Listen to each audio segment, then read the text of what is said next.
Guys, magpalit ako ng bagong nozzle tip para sa sa 100 DTF na makina, 16 horsepower.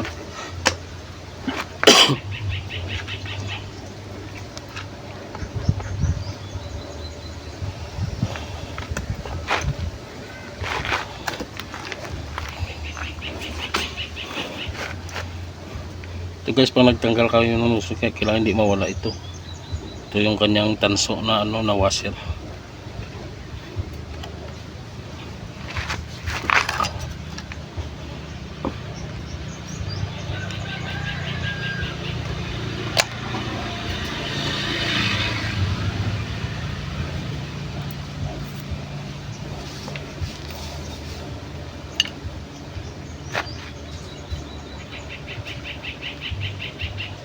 So ito guys, pag nagbukas kayo, kailangan nyo ito gamitan ng ng 15 mm na spanner. Ito 15 mm siya. Close.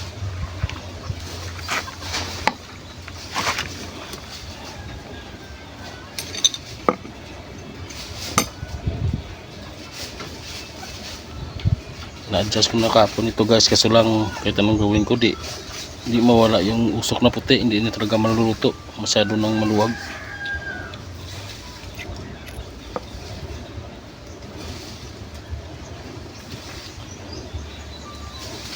Ito guys, yung niya luto na, naluto na ng itim na ito, dulo niya.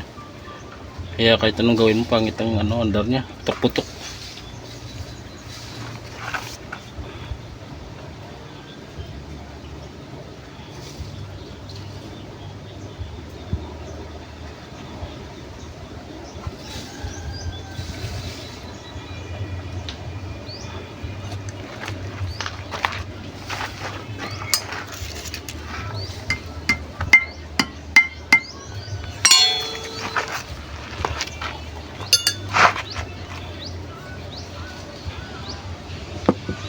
Guys,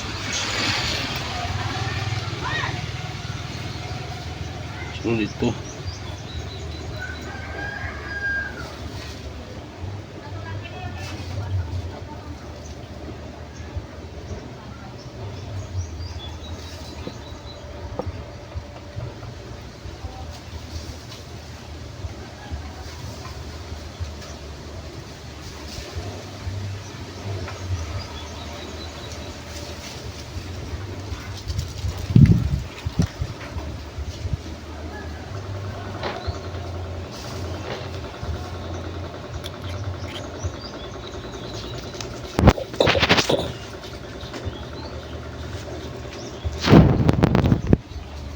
Tingnan natin guys kung maganda na yung andar niya.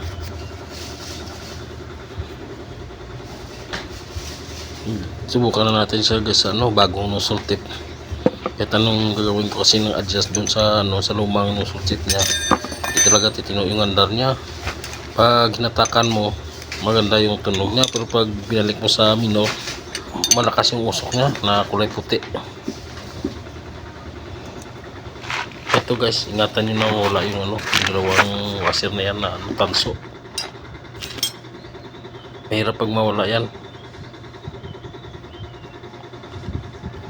Nilagyan ko yan guys ng ng yung dulo, lagyan ko ng gasket maker para in case ko ganyan hindi malalaglag yung dalawang washer.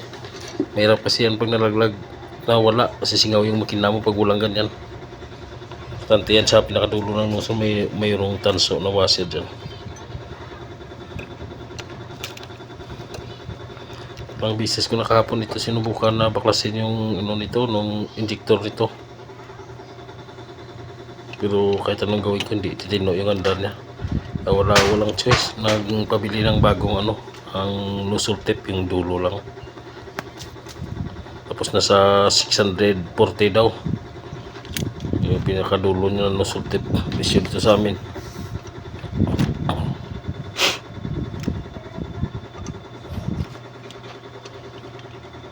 Yun siya guys, yung kamay natin parang hindi na makikita, masyado nang marumi. Pang dalawang makina na kasi ito yung inayos ko.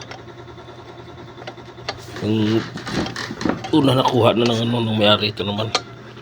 Bukan natin ito guys, paanda rin. Yung maganda yung andar nito. Guys, subukan natin.